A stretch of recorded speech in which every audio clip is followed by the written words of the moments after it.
Good morning, Radhe Radhe friends. कैसे हो आप सभी? वीडियो अच्छी लगे तो लाइक कमेंट जरूर करें। सतमा रिएक्शन में आप सभी का बहुत बहुत स्वागत है। तो आंटी दहेज का सामान देने को तैयार हैं, लेकिन वो जेवर नहीं देंगी, क्योंकि जेवर का चढ़ावा इनके यहाँ से भी गया था। हार वगैरह आंटी ने भी दिया था और कुछ वो मायके का पाई है, तो शायद हार वगैरह आंटी के पास है। और ये मुद्दा ऑडियंस बहुत ज्यादा उठा रही है, तो इसके बारे में भी बात करूंगी। बेंगलोर वाली जिज्जी के दोहरे चरित्र के बारे में बात करूंगी। ये अपने माँ बाप के लिए स्टैंड ले तो वो सही है, अगर भाभी स्टैंड ले तो वो गलत है, उनको घर से निकालने की सजा मिलेगी। साथ में जगत भैया और जगत भाभी के बीच में बहुत ज्यादा प्यार नजर आ रहा है, और जगत भाभी और उनकी सास के बीच में कौन प्यार खत्म करना चाह रहा है, कौन चुगली कर रहा है, उसके बारे में भी बात करेंगे।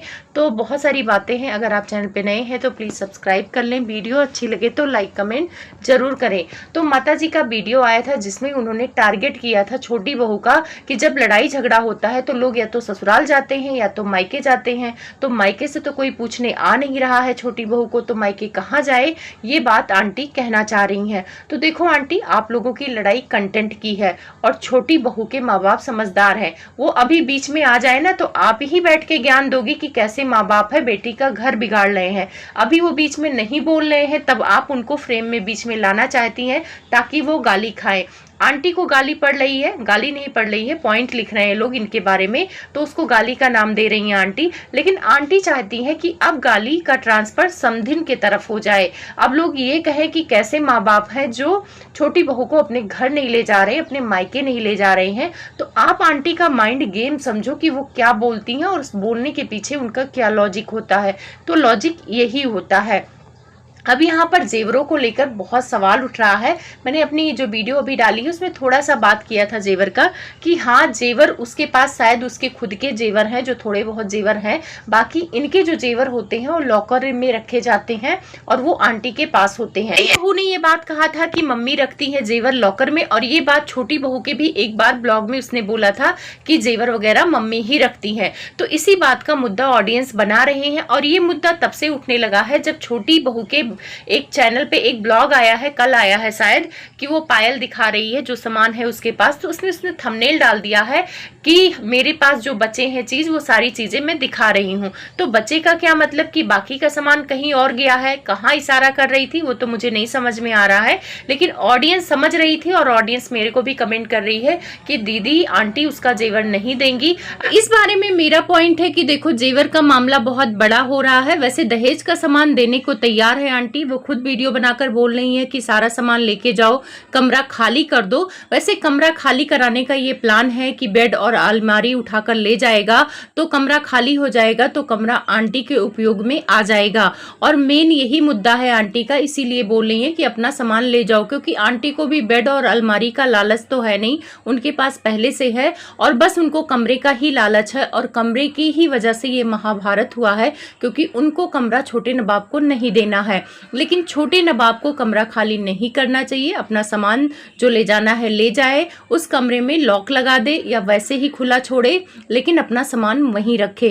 क्योंकि अगर वो अपना सामान वहां से निकाल लेगा तो वो हमेशा के लिए उस घर से अलग हो जाएगा, और खून के रिश्ते ऐसे नहीं मिटते हैं। तो मुझे लगता है कि उसे अपना कमरा बिल्कुल नहीं खाली करना चाहिए, भले किराए पे रहे 2 4 6 महीने साल भर सुकून से रहे, और जब उसे लगे कि सब कुछ ठीक हो रहा है तो घर में आ भी सकता है, एक रात रुक भी सकता है, मम्मी पापा से मिल भी सकता है। ऐसा तो है नहीं कि दुश्मनी है, रिश्ते ही खत्म हो गए, अब दोबारा छोटा नवाब या उनकी बहू मुड़ के देखेंगे नहीं। अभी आंटी को घमंड है, अभी एटीट्यूड है, सोशल मीडिया का पावर है, उनको लग रहा है कि उनका डिसीजन हमेशा सही होता है। वो आज की वीडियो में भी बोल रही थी कि उनका ही डिसीजन है घर से बाहर निकालने का, इसमें जगत भैया और अंकल का कोई लेना देना नहीं है। लेकिन वो डिसीजन भी अपने ऊपर लेने को तैयार हैं एक बार, और फिर दोबारा आके बोल रही हैं कि ऑडियंस की वजह से उनका घर टूटा है। तो आंटी पहले अपने आप को मेंटली तैयार कर लीजिए कि आपका घर किससे टूटा है, आपके डिसीजन से या ऑडियंस और रिएक्शन वालों से। आंटी के बातों का तो मैं बहुत ज्यादा सीरियस नहीं लेती हूँ, क्योंकि हर ब्लॉग में उनका स्टेटमेंट अलग अलग होता है। और रही बात जेवर का, तो जेवर भाई बहू को उन्होंने चढ़ाया था, और जब भी ससुराल ससुराल से कोई भी जेवर जाता है तो वो कन्याधन हो जाता है। तो कन्याधन है उसका तो आंटी को तो उसे वापस करना होगा। और इस मैटर में तो छोटे नवाब या उनकी पत्नी ही बता सकती है कि उनको अपना जेवर चाहिए या जेवर को लेकर वो निश्चिंत है कि उनकी सास के पास है तो सेफ है। और वैसे जेवर कहीं नहीं जा रहा है, तो आप लोग ऐसे कमेंट ना करो कि मतलब जेवर ही रख लेंगे। मुझे नहीं लगता है, आंटी वापस कर देंगे जब उसको जरूरत होगी या कहीं पहनना होगा। कुछ लोग कह रहे हैं कि आंटी का ब्लॉग पे ब्लॉग आ रहा है, उनको कोई भी अफसोस नहीं है। तो हाँ, आंटी को कोई भी अफसोस नहीं है। उन्होंने अभी ब्लॉग डाला है और उसमें उन्होंने बोला है कि उन्हें अपने डिसीजन पर कोई अफसोस नहीं है। तो कोई बात नहीं है, जब उन्होंने जानबूझ के डिसीजन लिया है तो अफसोस तो होगा ही नहीं। जब पूरा प्री प्लान के तहत कोई काम किया जाता है तो उस पर अफसोस नहीं होता आंटी। तो फिर क्यों आके अपना रोना रोती हैं कि ऑडियंस की वजह से मेरा घर टूट गया है। तो फिर ये रोना भी नहीं रोना चाहिए ना आंटी, जब आपको अफसोस नहीं है। अफसोस वहां होता है जब कोई तीसरा आपका घर तोड़ रहा हो और आप भी उसमें शामिल हो जाए जाने अनजाने, तब लगता है अफसोस। लेकिन आप और आपके बड़े बेटे और आपके पति सब मिलके उसको बाहर निकाल रहे हो तो कोई बात नहीं है, निकालने दो। कुछ कमेंट ऐसे आ रहे हैं, ऑडियंस कह रही है जैसे आंटी ने आज के वीडियो में क्रेडिट लिया है कि मुझे भरोसा है, मैंने पैदा किया है अपने बच्चे को, कि मेरा बच्चा नल्ला बेरोजगार नहीं है, वो अपनी बीबी और बच्चे को कमा के खिला लेगा। तो आंटी ये बात आप अपने सपोर्टरों को क्यों नहीं समझा पा रही हैं? वो लोग तो उसे नल्ला बोल रहे हैं, लेकिन आंटी आप अभी कुछ दिन पहले आप बोल रही थी कि ये कुछ करता धरता नहीं है, ये अपनी बीबी की जिम्मेदारी भी नहीं उठा पा रहा है, बेरोजगार है। और इसी बेरोजगारी के टॉपिक पर ही तो जगत भैया और उसकी लड़ाई हुई थी। तो आंटी पहले डिसाइड कर लो कि आपका बेटा है क्या, क्योंकि आप पलटी मार जाते हो, जहां वजन होता है वहीं भजन करने लगते हो। अगर छोटा वाला बेटा बाहर चला गया है, मैं यहाँ लिख के दे रही हूँ, अगर उसका सब कुछ अच्छा हो गया, वो अपना अच्छा जिंदगी जीने लगा, तो ये आंटी आकर क्रेडिट लेंगी कि मैंने ही कहा था कि घर से बाहर चले जाओ, तभी छोटा बेटा मेरा कामयाब हो पाया है। तो आंटी को क्रेडिट लेने की आदत कहीं नहीं जाएगी। आज की वीडियो में भी क्रेडिट लेना चाह रही थी कि मैंने पैदा किया है तो वो अच्छा ही होगा, कमा खा लेगा। उसके बाद कह रही है कि जब ये पैदा हुआ था तभी से मुझे पता है कि ये कैसा निकलेगा। मतलब छोटा बच्चा पता चल जाता है आंटी कि वो कैसा निकलेगा, नालायक निकलेगा या अच्छा निकलेगा। तो उस हिसाब से तो जगत भैया के बारे में भी आपको पता होगा कि वो कैसा निकलेगा। तो ये आंटी का ड्रामा चलता रहेगा और अभी आंटी को मौका है वीडियो पर वीडियो डालने का, क्योंकि टाइटल थंबनेल डालती हैं कि एक माँ कभी गलत नहीं हो सकती है। भाई आंटी जी, ये कलयुग की माँ होती हैं। अभी इतने सारे केस आए हैं कि इंस्टाग्राम रील चलाने से रोक रहा था बेटा, तो खुद की माँ ने उसे इस दुनिया से हटा दिया। तो माँ का परिभाषा बदल चुका है आंटी, सबको पता है ये कलयुग है। कलयुग में अपने बेटे के साथ माँ क्या क्या कर रही है रोज खबर आ रही है। तो अब कोई महान काम नहीं की होगी जो आपकी लोग आरती उतारेंगे, आपकी बड़ाई करेंगे। आपने अभी गलत किया है और गलत जा रही हैं। और पोती को लोग लेकर जो सिंपैथी खेलने की कोशिश कर रही हैं कि पोती ने क्या बुरा किया है, तो जब पोती ने बुरा नहीं किया है तब आपकी बेटी उस सामान लौटा रही थी, उस पोती के छठियार में जो उनको गिफ्ट मिला था वो सारा सामान वापस की थी। तब आप अपनी बेटी को नहीं समझा पा रही कि उस पोती की क्या गलती है, तुम काजल लगाई थी, उसके बदले गिफ्ट मिला है तो तुम वापस मत करो। पोती की गलती नहीं थी आंटी। तो आप अपनी बड़ी बहू को नहीं समझा पा रही थी कि उसे क्यों उल्टा सीधा बोल रही, उसका मुंह नहीं देखेंगी। और रोजी भी नहीं हो रहा है जगत भाभी को अपने घर के बच्चों का मुंह देखने का, बाहर के बच्चों को ही खिला रही हैं और बाहर के ही लोगों से काम चल रहा है। अब यहाँ पे आएंगे हम थोड़ा से अड़े बाबा के तरफ। तो अड़े बाबा फंक्शन में गई थी, जगत भैया भी उस फंक्शन में गए थे और मुझे तो पहले से पता था कि उस फंक्शन में अड़े बाबा भी जाने वाली हैं। अब यहाँ पे थुकचट्टे की बात हो रही है, तो अगर देखा जाए तो अड़े बाबा भी थुकचट्टी निकली, बहुत बड़ी थुकचट्टी निकली। अब वो किस वजह से निकली मुझे नहीं पता है, या तो हो सकता है संस्कार की सामने कोई बड़ा भाई दिख गया है तो उन्होंने पैर छू लिया है, तो उसमें उन्होंने कुछ गलत तो नहीं किया है। मैं ये नहीं कहूंगी कि अड़े बाबा ने कुछ गलत किया। कभी कभी होता है ना, इंसान दुश्मनी साइड करके रिश्तों को इंपॉर्टेंस दे देता है, तो उन्हें लगा हो कि सामने पड़ गए हैं तो चलो भाई लगते हैं, पैर छू लेते हैं। पैर ही छुआ था, कोई बहुत वैसा नहीं बोलचाल उनका दिखा मुझे वीडियो में। तो पैर जब उन्होंने छुआ तो जगत भैया के अंदर भी जागा हो कि भाई बहन है, सामने से छोटी होके आके पैर छू रही है, तो उन्होंने उनके बच्चे को खिला लिया और पैसे भी दिए। और पैसे हाईलाइट करके दे रहे थे, 1000 रुपए दिए, कि मतलब देखो छोटे नवाब को जला रहे थे कि मैंने तो तुम्हारे को 500 दिया था, 500 की औकात है अपने घर की बच्ची का, लेकिन बाहर की बच्चियों का 1000 रुपए की औकात है। तो वो कंटेंट बनाया और इसमें देखो किसी का भी नुकसान नहीं गया। जगत भैया की वीडियो इतनी ज्यादा चली और वो बड़े खुश हो रहे थे, कमेंट आ रहा था कि देखो हमने यूट्यूब पे धमाका कर दिया। तो जगत भैया ऐसे धमाके करते रहते हैं, उसके इसके लिए चाहे उन्हें किसी का नाक रगड़ना पड़े, चाहे थुक्के चाटना पड़े। आंटी वैसे तो बोलती हैं कि ऑडियंस थुक्के चाट लेती है, रिएक्शन वाले थुक्के मेरा थुका चाटते हैं। तो आंटी आपका थुका कोई चाटेगा तब ना, जब आप छोड़ोगे। आप थुकते हो और उसी को चाटते रहते हो, तो वो काम आपका ही है। और ये शब्द जो निकालता है ना, उसी को पता होता है कि चाटना क्या होता है। हम लोग को नहीं पता, हमारे यहाँ चाटना चूटना ये सारे शब्द का प्रयोग नहीं होता है। उसके बाद अब आते हैं बेंगलोर वाली जिज्जी पर। तो बेंगलोर वाली जिज्जी बेचारी वहाँ अलग थलग पड़ गई हैं। जब बेंगलोर जाती हैं तो इनके व्यूज़ कम हो जाते हैं। अब इस फ्रेम में, इस कंट्रोवर्सी में इनको शामिल होना है, तो ये कमेंट उठा रही हैं कि लोग मेरा नाम लिए बिना चैन से रह नहीं पाते हैं। लोग कह रहे थे कि देखो जाके तुम्हारा भाई फिर से अड़े बाबा से मिल गया है। तो मुझे पता था उस फंक्शन के बारे में कि अड़े बाबा आने वाली हैं। तो जब अड़े बाबा आने वाली हैं ये बात पता था, तो क्या उनकी बेटी को ये नहीं पहचानती हैं? बेटी को पहचानती हैं, ब्लॉग देखती हैं, तभी तो पता चला कि अड़े बाबा वहां जाने वाली हैं। उसके बाद वीडियो कॉल पे इन्हें बताया गया, तो पूछ रहे किसकी बेटी है, तो बताया गया, तो इन्होंने बोला बड़ी क्यूट है। मतलब अपने आप को कूल दिखाने की कोशिश कर रही हैं। अंदर चाहे तूफान चली रहा हो कि भाई मेरा भाई तो थुक्के चाट रहा है, कहीं मेरा पत्ता फिर से गुल ना हो जाए, कि बड़ी मुश्किल से तो ये थोड़ा सा बहन का अपना वो हक जमा रही हैं, क्योंकि बड़ा भाई पहले बहन इनको मानता ही नहीं था। आप लोगों ने तो देखा ही है, इनकी जगह उनके जिंदगी में रत्ती भर नहीं थी। इन्होंने भी रिश्ता तोड़ लिया था, तो इनका तो रिश्ता टूटता रहता है और फिर जुड़ता रहता है। तो ये भी दर बदलू हैं, इनका भी कोई स्टैंड नहीं है। लेकिन इनकी एक वीडियो के बारे में बात करना जरूरी समझती हूँ। उस वीडियो में इन्होंने कहा कि इनके मम्मी पापा को अगर कोई गलत बोलेगा या उनके मम्मी पापा को जरूरत पड़ेगी तो ये स्टैंड लेंगी। तो बहुत अच्छी बात है, हर बेटी लेती है स्टैंड। आप एक अनोखी बेटी नहीं है कि आप अपने मम्मी पापा का तकलीफ देख के स्टैंड ले रही हैं। जहां तक मुझे नॉलेज है कि हर बेटी के अंदर अपने माँ बाप के लिए इज्जत होती है, पर आपकी तरह कोई झगड़ा नहीं करने लगता है। जब भाभी की बात आती है तो लोग अपने माँ को ही समझा देते हैं कि मम्मी परिवार लेके चलना है, मैं तो लड़की हूं, मैं तो अपने ससुराल चली जाऊंगी, लेकिन आप मेरी वजह से भाभी को उल्टा सीधा मत बोलिए क्योंकि आपको उन्हीं के साथ रहना है। ऐसी नंदे समझदारी वाली बात करके उस घर से चली जाती हैं। लेकिन यहाँ पे उल्टा ये पड़ जाता है कि ये अपने भाई और भाभी के खिलाफ अपने मम्मी का ये स्टैंड ले लेती हैं। वहां समझाने के बजाय ये काम बिगाड़ कर आ जाती हैं।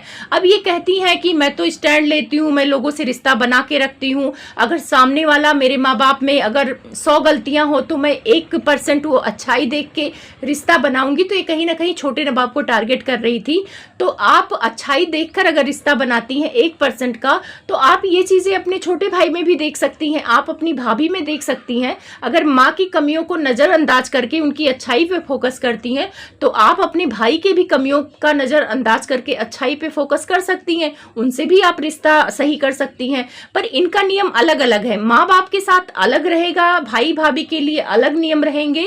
उसके बाद ये ज्ञान देती हैं कि मेरे पापा ने बहुत कुछ किया है, बहुओं तक को पढ़ाने की बात की है, ये बहुत कम ही लोग करते हैं। तो शायद आपको गलत फहमी है कि कम ही लोग करते हैं। मैं अपने नाना की बात करूंगी, 2005 में मेरी मामी बीए करके आई थी और उनको बीएड करना था। उस टाइम पे कोई घर में सूट नहीं पहनता था। तब मेरे नाना ने बोला था कोई बात नहीं है, छोटी बहू है, अगर पढ़ना चाहती है तो मैं पढ़ाऊंगा। मेरे नाना ने 2005 में उस टाइम पे बीएड कराया था उनको, और वो भी गांव में। तो आप तो शहर में रहती हैं, तो ये मत बोलिए कि ससुर करा रहे थे या आपके घर में ही अनोखी चीजें हो रही हैं बहुओं के लिए। हर घर में और ससुर सास ऐसे ही होते हैं, अपनी बहुओं को सपोर्ट करते हैं। ये कहती हैं कि मेरे ससुर मुझे बेटा ही बुलाते हैं, मेरे लिए स्टैंड लेते हैं, मुझे कभी कुछ गलत नहीं बोलते हैं। मेरे ससुराल में कोई गलत बोलेगा तो मेरे लिए स्टैंड लिया जाएगा। तो ये नियम कानून आपके भाभी के लिए क्यों नहीं है? आपके भाभी के लिए तो गलत बोला जाता है, उनको तो ये नीचा दिखाया जाता है। आपकी मम्मी लाइव करके आपके भाभी को नीचा दिखा रही थी, तो इस पे आप क्या कहना चाहेंगी? ये कह रही हैं कि मम्मी अगर कोई गलती करेंगी तो मैं उनको कैमरे के पीछे समझाऊंगी। तो यही काम तो छोटे नवाब कर रहा था, वो भी तो कैमरे के पीछे जाकर शिकायत किया था जगत भैया का। कैमरे के पीछे ही लड़ाई हुई थी, कैमरे के आगे तो आपके बड़े भाई लड़ाई लेके आए थे कि देखो वो तो पापा को मार रहा, और आप भी तो कूद के आई थी ना स्टैंड लेने की मेरे पापा को मारा था, इज्जत चली गई थी। मतलब क्या ही घर का तमाशा तो आपने भी बनाया था। तो ये बेंगलोर वाली जिज्जी के जो नियम कानून है ना, अपने फायदे के अकॉर्डिंग ये बनाती हैं, उसमें दूसरों का कोई लेना देना नहीं होता है। और आप अगर अपने माँ बाप के लिए स्टैंड ली तो अगर छोटी वाली बहू अपने पति से बोलती है कि मेरे माँ बाप को उल्टा सीधा बोला जा रहा है, और अगर वो कैमरे के पीछे स्टैंड ले भी लेती है तो आंटी को इतनी क्यों मिर्ची लगती है। मतलब उनकी बेटी माँ बाप के लिए स्टैंड ले तो बहुत अच्छा, और अगर बहू ले तो वो बहुत बुरी है, वो तो सातिर हैं, वो तो घर बर्बाद करती हैं। तो भाई ये फैमिली ऐसी है, यहाँ पे अपनी बेटी के लिए अलग नियम है, बहुओं के लिए अलग नियम है। और बेंगलोर वाली जिज्जी का जो ज्ञान है ना, अपनी मम्मी की तरह ज्ञान है कि वो ज्ञान ये लोग देते तो हैं लेकिन अपने ऊपर लागू नहीं करते। आंटी का भी 2 वीडियो आया है और बहुत सारे लोग कह रहे हैं कि आंटी के चेहरे पे खुशी दिख रही है, तो ये चीजें मैं भी फील कर रही हूँ। छोटा बेटा घर छोड़ के जा रहा है तो आंटी बहुत रिलैक्स फील कर रही हैं क्योंकि उनको आज़ादी मिल गया है। वो समुद्र घूमे या पहाड़ घूमे, उनको रोकने वाला कोई नहीं है। और आंटी अंबाला नहीं जाएंगी क्योंकि अंबाला में भाई आंटी को करना पड़ता है काम। तो जगत भैया ने एक थंबनेल लगाया था, जगत भाभी ने भी लगाया था थंबनेल की सास बहू की जोड़ी के बीच कोई चुगली कर रहा है, कोई रिश्ता खराब करना चाह रहा है। तो जगत भैया ने भी ये थंबनेल लगाया था। वैसे वीडियो में इसके बारे में बात नहीं किया था, तो चलो मैं बता देती हूँ कि चुगली कौन लगा रहा है। तो वो इशारा कर रहे थे कि ऑडियंस लगाएगी या रिएक्शन वाले लगाएंगे, सास बहू की जोड़ी लोगों को पसंद नहीं आ रही है। तो भाई यहाँ पे सास बहू की जोड़ी आप लोग की पसंद आ रही है, आप सास बहू है, प्यार से रहिए, अच्छी बात है। पर आग कौन लगा रहा है? आग लगा रहे हैं जगत भैया के कुछ पालतू सपोर्टर। ये पालतू सपोर्टर जिनका जगत भैया वक्त वक्त पर नाम लेते रहते हैं, तो वो कमेंट कर रहे हैं जाके, मैं स्क्रीनशॉट अगर पॉसिबल होगा तो लगा दूंगी, अगर भूल गई तो अगली वीडियो में लगा दूंगी, कि वहां पे लिखा जा रहा है, जगत भाभी को समझाया जा रहा है कि तुम अपनी सास और अपनी ननद को ब्लॉक कर दो और अपनी जिंदगी में मस्त रहो, अंबाला ठाट से रहो, तुम्हें अपनी सास की जिम्मेदारी लेने की जरूरत नहीं है, वो आराम से रहें या कैसे भी रहें, उनको इग्नोर कर दो। तो ये जो ज्ञान दिया जा रहा है कोई तीसरा नहीं दे रहा है, इनके खुद के सपोर्टर दे रहे हैं। तो अच्छी बात है जगत भाभी, ब्लॉक करके मारो अपनी सास को, क्या सास से फायदा है, अंबाला रहो, एंजॉय करो, सास अपने पति के साथ खुश, आप अपने पति के साथ खुश। बस यहाँ पे प्रॉब्लम सिर्फ यही है कि अगर छोटी वाली बहू अपने पति के साथ खुश है तो वो चीजें इन्हें देखी नहीं जा रही है, वो अपने पति का साथ नहीं दे सकती है। बाकी आंटी भी बुढ़ापे में अपने पति का ही राग अलापती हैं कि मेरा पति साथ है, मैं पति का ही साथ दूंगी। और एक गलती छोटी बहू ने कर दिया कि भाई हाँ मैं भी अपना पति का साथ दूंगी, जहां मेरा पति रहेगा मैं रहूंगी, उसके पीछे आंटी ने मचा दिया बवाल। तो इनके घर में ना नियम सबके लिए अलग अलग हैं। आप लोग इस वीडियो के बारे में क्या कहना चाहेंगे कमेंट में बताना, और मेरी तरफ से आप लोगों को भर भर के बहुत सारा प्यार दुलार, और थोड़ा आप लोग भी प्यार दुलार उड़ेल दो मेरी वीडियो में।